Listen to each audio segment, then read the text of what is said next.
Ignacio Arias. Un tipo con más preguntas que respuestas. Ahora, en Oeste Saigón, nuestra columna de filosofía.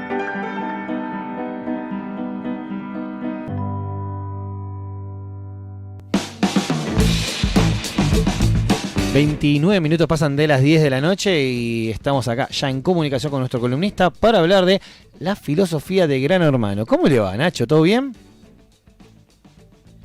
¿Cómo están? Bien, nos ¿vos? estaba viendo un segundito. Estuvimos sin, viste que están dando mal... ...nos están viendo en la tanda desde hoy temprano... ...porque el programa que transmite se tildó... ...y si lo tocamos se va todo el miércoles. Sí, pero se comportaron bien. Bastante bien, ¿viste? Parecemos personas dignas y todo. Sí. Nada, Yo me estoy mordiendo las uñas. Sí. no, pero la tanda, viste que a veces capaz que uno se relaja un poco más, pero lo vi bien. Es que nos avisó Mailén, nos dijo... ...fíjense, no se saquen mocos y esas cosas, nos dijo. Está bien. Nos conoce. Bueno, decime. Voy a hablar de eso, pero les quiero chusmear una cosa como si estuviera ahí. No sabes, Sí. venía de la facultad recién de laburar Sí. y me acabo de encontrar que alguien tiró 54 revistas caras y caretas que me traje. No, me estás jodiendo. Yo hubiera hecho lo mismo. Rompiéndomelo, aparte en un estado como nuevo. ¿De qué Nuevo, año, nuevo. más o menos? Del año, las tengo acá, del año 2006 en adelante. No, O sea, ¿por qué tiraron eso? ¿Qué sé yo? Y algunos Mundial libros de Alemania. algunos libros de historia. Mirá. Pero bueno, lo de caras y caretas, impresionante. Me Mirá. encantan las revistas y estoy muy contento. Sí, es muy Sí. interesante como objeto. Yo tengo muchas del gráfico viejas, por ejemplo, de los 80 y 90, tengo muchas. Y pasa que vos sos de River.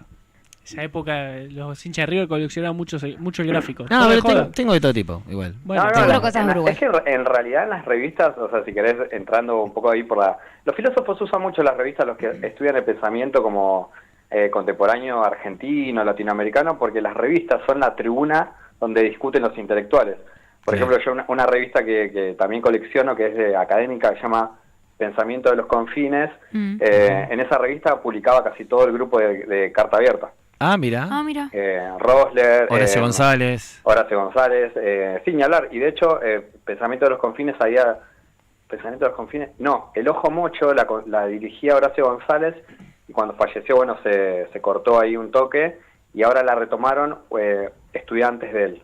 Mira, qué interesante. Pero bueno, nada, Hoy justo está re buena. Hoy justo Así que escuchaba en la radio una entrevista a Miguel Rep, caricaturista de Página 12 desde los inicios, que decía que, y también de otros medios, que extrañaba la redacción, pero en especial las redacciones de las revistas, más que las del diario, porque tenían siempre una cuestión de semanal, quincenal o mensual, una periodicidad que les permitía como estar un poco más relajados y tener un producto mejor. Entonces, decía, había más intelectuales que en los diarios. Sí, ni hablar. Y aparte porque, bueno, eso sería para que lo charlemos en otro momento, pero antes de la época de la globalización, donde había con la globalización, donde hay tantos recursos y tanto acceso a la información, las revistas pasaron a un segundo lugar, pero en algún momento era el lugar, de hecho, José Luis Romero decía que era como la segunda universidad o la universidad paralela, Claro. donde ante eventuales situaciones, por ejemplo, de dictaduras o de gobiernos opresivos, los intelectuales se refugiaban en las revistas y en los grupos editoriales semanales para escribir. Claro, De forma crítica o primera política plana, o cultura. en los 70 Sí. Primera Plana, por ejemplo. Sí, hay un montón, Sí, punto o de la vista. la propia humor. Sí, bueno, el otro día, por ejemplo, para decir una cosa, ahora entramos en Gran Hermano, Sí. pero por Sí, ejemplo en la tranqui. revista Satiricón, y Sí. me acordaba el Sí. otro día de Juli, que siempre toca los temas de género, en la revista Satiricón, y se relaciona en realidad con Gran Hermano porque pienso en Alfa, por ejemplo, que usa desde el humor, o sea, en realidad no puede evitar hacer jodas con cosas sexualizantes o con cosas de fuera de lugar o que no han sido construidas o que están dentro de paradigmas patriarcales o lo que sea. Sí. Y la revista Satiricón es deudora de todo eso, está lleno de chistes sobre eso, o hablando de los homosexuales como enfermedad, obviamente en otro mirá. paradigma, y lo puedes encontrar en esa revista. Claro, mira. Así que hay un montón de cosas interesantes, por ejemplo, para rastrear sobre las cuestiones de género en la época de la dictadura, que estuvieron súper perseguidos. Mira, Re, me qué interesa. interesante, muy bueno. Sí, es interesante. Satírico. Bueno, y ya te metiste un poco en Gran Hermano y la pregunta es ¿por qué querés hablar de Gran Hermano desde tu columna de filosofía? Bueno, en realidad porque cómo evitar hablar de Gran Hermano en Jo. cualquier contexto, ¿no? Sí, lo estoy porque- intentando y no puedo. Claro, pero porque en realidad, o sea, miro en los periodistas deportivos y el otro día lo escuchaba a Carroza que decía, a ver, tampoco soy boludo y está todo el mundo hablando de esto y me tengo que subir a la misma ola porque es inevitable. Sí, por eso hay columnas acá todas las semanas de Gran Hermano. Ah, mirá. Claro. Tenemos grandes exponentes. A través del espectáculo con Mica o de la filosofía con vos. O Juan Felipe que habla todo el tiempo. Bueno, y en realidad es eso, respondiendo a tu pregunta, ¿por qué? Y bueno, porque en realidad es inevitable porque es como algo que nos atraviesa todo el día, ¿no? Yo no soy un gran televidente, la verdad, no sigo mucho la tele, pero algunos días me he encontrado en una euforia por seguir algunas circunstancias, por ejemplo, qué sé yo, en las galas de nominación o lo que sea, y digo, cómo me cuesta soltar, o sea, tomar distancia de estos fenómenos, ¿viste? Entonces, nada, por eso me parecía que era interesante que podamos discutir algunas cuestiones, porque sobre todo lo que me parece que pasa en el Gran Hermano, nos pasa a todos, o sea, hay procesos de alienación donde hay poca crítica, entonces un poco jodiendo, un poco analizando acá en la radio, me parece que está bueno que podamos pegarle alguna lectura reflexiva al fenómeno. Me gusta. Bueno, en primer lugar, o sea, sin tener guión, ¿no? Porque esto era así como un poco para que conversemos abiertamente. Hace un rato estaba pensando cuando volvía, venía viajando con mis brazos rotos por las revistas, pensaba en una frase que escuché que se repitió mucho estos días y la repite como un latiguillo, esto de que a Gran Hermano nada se le escapa y que todo lo ve. ¿Vieron que lo tira del Moro a cada rato? Como si fuera... Espera, ¿podés hablar de Gran Hermano? ¿Puedo? Sí, Estás autorizado. Porque la semana pasada habló un montón de Gran Hermano, se emocionó, entonces estaba tratando de contenerse, Felipe. Claro, pero yo traigo temas para que converse Felipe también. Claro, obvio. No, está bien. No, pasa que Del Moro es una persona muy especial para conducir y tiene los mismos 3 latiguillos. Pasa que yo vengo de la escuela Real. Ahí va. Real era otra. Real te prendía fuego la casa en 2 minutos. Este tarado le dice, chicos, acuérdense que esto no es la vida, es un juego. Que se apuñalen ahí adentro. Mucha moralina ahí también. Claro. ¿Ah, sí? Pero es re loco, ¿no? Porque, o sea, si quieren un poco reflexionar sobre esto, hay mucha moralina, así un poco aleatoria, pero al mismo tiempo hay un territorio de moralidad absoluto, ¿no? O sea, baja moralina del Moro, pero de repente se suceden un montón de cosas como inmorales que terminan legitimadas, sobre todo en estos que... O sea, que recuperan, que hacen, ¿cómo se llama esto? Que hacen reacciones en internet de los videos. Sí, los streamers. Y nada, de repente cuando vos empezás a meterte un poco en esa red, ves que la gente dice cualquier cosa. Entonces, ¿reaccionan en vivo? Tienen un canal de Twitch que está Juario y Poggi. Que reaccionan en vivo a ponerle a las galas o a los debates. Pero está pensado tipo Ibai es de Telefe. Pero por la misma productora. Sí. Pero igual hay un montón de alternativas. Después están los pibes que... Claro, pero digo, entendiendo que iba a haber un montón de alternativas, el canal y la productora Cuarzo decidieron hacer su propia... Claro, están el canal de Twitch. Los oficiales y están los que... Sí, gente random, como vos y yo, claro. Obvio, saber. Bueno, ¿qué decías sobre eso? Volviendo a la frase, lo que decía es esta cuestión de, al margen de nuestras diferencias con Del Moro y con Real, esa frase de que al ojo no se le escapa nada, que Gran Hermano lo ve todo, y bueno, y de hecho en algunas situaciones que sucedieron ayer, se veía de cómo detectaba los complots y todas esas cuestiones que supongo están al corriente, ¿no? Si yo estoy al corriente, ustedes saben también. Felipe, yo no. Sí. Yo no, pero me pasa que tipo entro a Twitter y pareciera que no hay otro tema de conversación. ¿Tenés Twitter? Sí. ¿Por qué no te sigo? Dale. Seguimos. Bueno, ahora vamos a ir a hablar de Twitter. Bueno, esta idea, obviamente, un poco haciendo como una muy, muy rápida reconstrucción, viene de, en la época de los años 50, en realidad se empieza en la televisión se empieza a crear en la literatura también, a crear esta idea de un ojo que lo puede ver todo, ¿no? Y que obviamente quizás la referencia más directa es en la novela de Orwell de 1984. Sí. Pero obviamente también está presente en los textos de Foucault y por eso pensaba en esto, ¿no? O sea, que es Foucaultiano que suena Del Moro, al hablar esta idea del panóptico de... Vigilar y castigar. Claro, de que no se le escapa nada y que el ojo lo puede ver todo. Y en realidad, reflexionaba sobre eso porque la idea del panóptico en realidad es que el ojo supuestamente lo ve todo y uno se siente intimidado por esa vista que supuestamente te está mirando, pero en realidad no la idea es que no te mira. Claro, es como la cámara del supermercado. Sonríe, te estamos filmando. Exactamente. Sonríe, te estamos filmando, pero no hay nadie mirando. En realidad es el efecto disuasivo de que supuestamente alguien te está mirando y bueno, en realidad no te está mirando un cuerno. Yo me parece que a los jugadores mucho no les importa eso de estar siendo mirados, aunque tienen un montón de cámaras y bueno, nada, va por otro lado. Pero bueno, un poco acá se ve esta presencia de estas figuras del siglo pasado, del panóptico, de la idea que en realidad era de la idea de una tiranía, ¿no? Ustedes si recuerdan en ese libro, era de una figura de tiranía, también de las figuras del encarcelamiento, y en realidad acá no es nada de eso, sino que están viviendo ahí como un encarcelamiento top, ¿no? Eligieron, a diferencia de Orwell, esta gente eligió estar vigilada. Claro, exacto. Volvieron en 2020. Claro, con la pandemia. Aparte en el contexto ese, yo también, a propósito de eso decía Juan, del contexto post-pandémico, ¿no? Decir, estuvimos, y la gente seguramente estuvo renegando de estar encerrados y ahora vuelven a estar encerrados. Igual es otra cosa también, pero es como salís de un aislamiento y te metes a otro. Igual yo creo que... Si bien hiciste inferiores. Sí, perdón, no comparándolo con el aislamiento por la pandemia y demás, que eso tendría una explicación totalmente médica y demás, científica. Sí. Acá me parece que cuando estás tan metido como que ya ni te das cuenta que las cámaras te están mirando. Eso te iba a decir. Llega un punto en que ya vos decís, bueno, sí, los estoy mirando todo el tiempo. Sí, pero pasa como a un segundo plano. No queda ahí como en la objetividad de, no tengo que hacer tal cosa porque me están mirando, me están viendo, no sé, 20 millones de personas. Como que te olvidás. Claro, es que también si estás todo el día pensando que te están viendo, llega un momento que te carbura mal y cagaste porque estás todo el tiempo ahí y no tenés ninguna distracción. Por eso yo creo que no, llega un punto que la mente como que eso lo deja en un segundo plano. Lo dijeron el mismo ex participante, que llega un momento que te olvidás de que está la cámara y actúas normalmente. Sí, para todo, para lo bueno y para lo malo, digo. Claro. Retomando todo esto que dicen que está súper interesante, que es lo que charlo a veces con los estudiantes, sobre todo, que me dicen estas mismas impresiones que están diciendo ustedes, ¿no?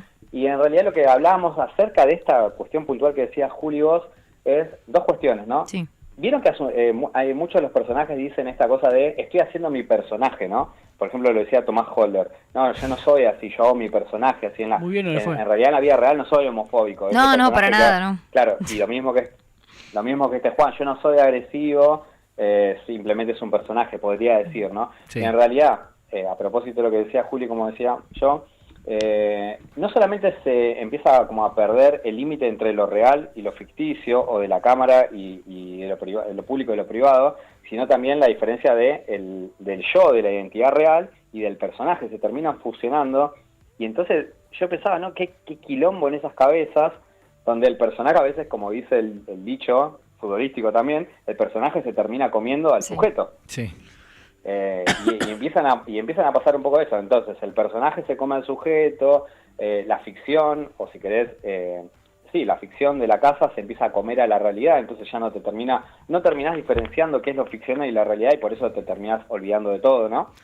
Ahora, sobre eso sucede algo curioso, que es lo que decía, Nietzsche hablaba acerca de esto, de que cuando las personas se olvidan de que están en un juego y que es una ficción, donde eso se ha vuelto tan vívida la ficción, de que uno termina como... O sea, el problema no es la ficción, el problema no es jugar y hacer un personaje, el problema es olvidarse de que eso era un personaje, quedar absolutamente arraigado sobre eso y que eso termine convirtiéndose en lo real, en lo verdadero. Claro, a mí un poco con eso que decís me pasa que yo no sé hasta qué punto no usan de excusa la frase estoy haciendo un personaje para justificar exactamente las miserias humanas, básicamente.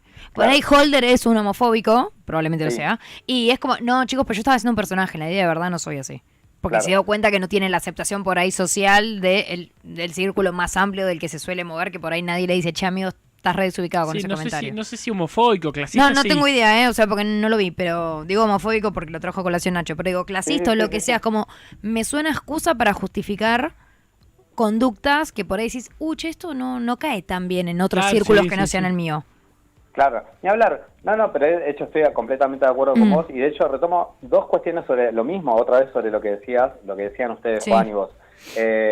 Primero, que en realidad hay algunas definiciones que creo que están en el derecho, de la definición de sujeto, en alguna etimología latina significa máscara, ¿no? La idea de tener una personalidad, de ser un sujeto, es tener una máscara, y a mí no me parece extraño que una persona en realidad cuando haga un personaje construya una narratividad X, ¿no? Yo cuando estoy en la radio con ustedes soy una persona, capaz que cuando me junto con mis amigos soy otra cosa, ¿no? Obvio, en tu casa. Bien, que las birras es igual que al aire. Sí, le ganas discusiones al jefe y lo traumas de por vida. Me parece que es legítimo que tengamos diferentes como roles y personajes. Un hombre son muchos hombres. Claro, somos ¿Quién dijo eso? ¿no? Un filósofo. Okay. Uno por ahí. Yo lo escuché de Cherkis Vialo, pero no lo dijo él. Yo también lo escuché ahí, pero yo lo voy a citar a Juan Cruz ahora que lo dijo él. Juan Cruz dice 2 puntos. Pero bueno, pero lo segundo que dice Juli me parece más interesante y vuelve sobre algo que dijimos al comienzo. el territorio de lo inmoral, ¿no? No, lo dijo el escritor uruguayo José Enrique Rodó. Un hombre es muchos hombres. Mirá. Perdón, acá les digo, una calle que pasa por Mataderos, Rodó. Sí, ya sé, ya la conozco, papi. Rodó. Claro. Sí. Bueno, nada, pero refuerzo esta idea porque me parece interesante y justo lo tiraba ella y me parece recopado en realidad, y es una de las cosas que me inquietan cuando veo el programa, que es que sobre la idea del juego uno legitima cualquier cosa, ¿no? Claro. Y es un poco como el territorio del estado de naturaleza, ¿no? Donde donde no hay leyes, porque en realidad está hay otro tema sobre eso, ¿no? Vieron que ahora está mucho que cambian las reglas a cada rato. Sancionan a uno por una cosa, no tienen la misma vara sobre otro. Pues yo me enteré que no se pueden autonominar. Bueno, pero si querés vuelvo un poquito más atrás. Hoy discutía con un pibe que me decía, el primero que instauró esto es Cristian U, decía, porque cuando él volvió, Gran Hermano ya mismo violó su ley de que los que reingresaban no podían ser los que se iban por su cuenta. Sí. Entonces la idea de regla y de orden no existe en la casa. No, también hay una realidad que Cristian U te da 30 puntos de rating. Claro. Y los otros te dan 5. Bueno, entonces vamos a ese punto directamente. El capitalismo también se mete en esa. Acá faltan reglas claras, diría el macrismo. Faltan reglas claras, ni hablar, porque aparte genera, o sea, cuando vos mirás de ese lugar, más de la cuestión de la normatividad, es decir, o sea, la regla poco clara va a generar en algún momento quilombo. Bueno, de hecho lo hubo cuando este pibe Manuel, que el chabón ya sabía un montón de cosas. Estaba repetido. Por Dios. La edición 14. Cuando entró Cristian U, Emanuel casi se quería cagar a piñas con Real, porque decía... Bueno, San Martín Munro. San Martín Munro. Entonces le decían, careta, Biribiri, le decían, bueno, nada. Que de hecho hace poco se encontraron en una entrevista radial y este Manuel le dijo, yo te iba a cagar a trompadas. Sí. Yo salía, embocaba a un productor y te iba a buscar. Emanuel tiene un canal de YouTube que se llama Lowrider, donde habla de estas cosas. No lo conocía. Sí. Bueno, voy a un temita porque ya les voy a dejar tiempo para que cierren y hagan todas esas cosas. Bueno. Dos cuestiones más quería hablar de eso. Que a mí me parece loco, vieron que en Gran Hermano se propone esta idea, bueno, vuelvo al principio, ¿no? Supuestamente el ojo lo ve todo, y supuestamente hay un canal que provee Telefe que se llama Pluto TV. Sí, una aplicación, una plataforma que dentro de esa plataforma hay un canal que transmite 24 horas. Bueno, ese es el eslogan, ¿no? De que vos lo vas a ver 24 horas. Claro, la vida en vivo, como América. En cierta forma ofrece una transparencia, ¿no? Claro. Pero desde el vamos hay dos cuestiones. Primero, de que te lo ofrezcan gratuito, siempre yo me acuerdo que Darío Sanjaever decía de que siempre que algo se ofrezca gratuito hay que sospechar, porque nada, lo que se ofrece gratuito tiene algún truco, siempre, ¿no? Claro. Cuando uno en realidad, digamos, tiene un costo, entonces uno se para y reflexiona, qué sé yo, me quieren vender unas zapatillas a 50.000 pesos y digo, pero pará, ¿qué onda? ¿Tan buena? ¿Es la mejor? ¿Viste? Claro. Pero si es gratuito, bueno, no le miro los dientes y a la mierda. Bueno, pero sobre esa cuestión en realidad pasa algo re loco, que es que en realidad Pluto TV no transmite 24 horas de corrido. ¿No? No. ¿Vos lo podés confirmar esto conmigo, Juan Cruz, o no lo intentaste ver? Yo lo veo, no lo veo las 24 horas, pero sé que hay ciertas partes que se cortan y que estuvieron denunciadas en Twitter porque... situaciones comprometedoras la cortan. O sea, una pelea, una discusión, se corta la transmisión. Para pasarlas por ahí en vivo para pasarlas después por ahí en las galas, ¿no? Opa, hay censura. Hay una censura, por una parte hay una censura para evitar cuestiones que afecten, digamos, al organigrama del programa, cuestiones corporativas, pero por otra parte, y lo que a mí me interesa más teóricamente, está la cuestión de que yo, digamos, denomino, que tiene más la relaciono con los sesgos confirmatorios, y que tiene que ver con el odio que se genera, por ejemplo, en Twitter en relación con ciertos personajes. Claro. Juli probablemente cuando me dice que lo ve por Twitter, cuando entra en Twitter debe ver que dicen, Mora, hija de puta, alfa. Sí, más le dan con de todo a Mora, no sé quién es, pero la odian. Le dan a la gente en general, entonces digo, ¿cómo puede ser si la gente no ve el programa todo el tiempo, que construyan una afirmación acerca de una personalidad, que digan, esta persona es odiosa, hay que sacar... Si no lo ven todo el día, ¿lo ven? ¿Cuánto lo ven? ¿20 minutos? Sí, vos sabés, y aparte de lo que te quiere mostrar Telefe, hay un protocolo para los participantes que son eliminados o que se van de la casa, que es que primero los llevan al hotel. Sí, están un toque aislados, ¿no? Sí, también antes del programa los aíslan unos días. Deben tener asistencia psicológica. Los aíslan en ese hotel otra vez, va a la asistencia psicológica, tienen una charla los dejan ver 10 minutos familiares o amigos, y el celular se lo dan recién cuando se cumplen las 24 horas que está fuera. Mirá. Y que ya tiene todo el respaldo psicológico, que se vio con su familia, que fue al programa, al debate del programa, que los entrevista del Moro, hacen unas boludeces. Recién ahí le dan el teléfono. Pues si salen y se los dan de una, vos calculá que están hace... Por ejemplo, la última que se fue el domingo, desde el 17 de octubre, que estaba en el hotel, después empieza el programa. Sí, un mes. Un mes, ponele. Sí, redondeamos, sí. Ella entró siendo una desconocida y hoy sale y por ahí abre Twitter y la odia. Sí, o no sé, si tenés el Instagram abierto, tenés 12.000 comentarios bardeándote. Claro, obvio. Que no debe ser fácil tampoco, ¿eh? Obvio. Retomo lo último y cierro con esto, redondeo, Sí. por mi parte. Juan Cruz hace un rato decía una frase que me parece también clave, que es lo que Telefe te quiere mostrar. Sí. Y en realidad, esto es muy loco, también lo charlábamos con Igor durante la semana, y también tiene que ver con los sesgos confirmatorios. Se relaciona mucho con la posverdad que hemos venido hablando durante un montón de tiempo. La capacidad que tiene un medio de comunicación para construirte una verdad, ¿no? Un para relato. construirte un relato, un escenario, y para que vos abreves de ese escenario y lo termines confirmando. Y Claro. vos tengas tu sesgo, por ejemplo, porque alguna vez pasaste de refilón y no te cayó bien Juan, o porque no te gustan las pibas que son así media milipili, ¿no? Entonces, como te cae mal, entonces tu sesgo confirmatorio cuando Telefe te va contando ese relato es de que esa persona hay que matarla, ¿no? Vos no terminás teniendo libertad, y en definitiva, Gran Hermano termina siendo una discusión acerca de la libertad por un montón de motivos. Claro. Porque estás pelotudizado un montón de tiempo viendo Pluto TV, porque no podemos evitar hablar de Gran Hermano hasta que empiece el Mundial, porque terminamos ni siquiera teniendo confirmaciones propias acerca de los personajes y del juego, sino, como decía Juan, lo que Telefe nos quiere mostrar. Sí. Y en definitiva eso es la reproducción en un juego televisivo de lo que sucede en la realidad. Claro. ¿no? Es la posverdad. Obvio. Bueno, y mil cosas más que podemos hablar, pero no. Tienen guionistas no para que escribir qué dicen, sino para qué cuentan, qué muestran en los programas. Mostrar. Entonces, ¿Cómo mueven la opinión con esa construcción del guión? El grupo de guionistas lo que hace es armar una construcción del producto que se va a mostrar en las galas, etcétera. No, porque siempre se dijo, no, tienen guionistas porque le dicen que decir. No, sino que van seleccionando, y después a partir de eso, también al vos seleccionar qué mostrar, podés hacer que la gente tome algún tipo de represalia o algún tipo de repercusión, y va a cambiar el juego, capaz. Obviamente, bueno, por ejemplo, con esto que pasó del Alfa, ayer arranca el programa ya con Del Moro, primer plano, diciendo que repudian todo lo que pasó y te pasan toda la situación. Claro. Una vez que te pasan la situación, que le dicen la sanción al Alfa, siguen con el programa normalmente. Claro. Mirá, eso es un guión. Está muy zarpado. Sí, quieras o no, es una baja de línea. Sí, ¿Ustedes creen que, ya terminé, yo les pregunto ahí de arriba, creen que, como dicen algunos, que cuando empieza el primer partido del Mundial, esto se desactiva? No, se potencia. O sea, que vamos a tener dos frentes de boludización. Exacto, porque además va a estar los chicos van a ver el Mundial si pasan ciertas pruebas, los partidos de Argentina. Entonces vas a estar con... Para mí fue un gran error de Telefe, ponerlo al mismo sí, nivel. Para mí va a limitar mucho eso. Porque divide la opinión pública. Para mí lo deberían haber empezado antes, ponerle, que se termine cerca la fecha del Mundial. Claro, sí, también, obvio. pero por ahí... Hay que postergar el Mundial, boludo. Por eso, obvio. Nacho, muchísimas gracias. A ustedes. Buen fin de... Ignacio Arias, nuestro columnista de filosofía, hablando sobre Gran Hermano en este caso. En vivo, los viernes de 21 a 23. En diferido, toda la semana. Seguinos en todas las redes como @oeste Saigón. Periodismo del conurbano.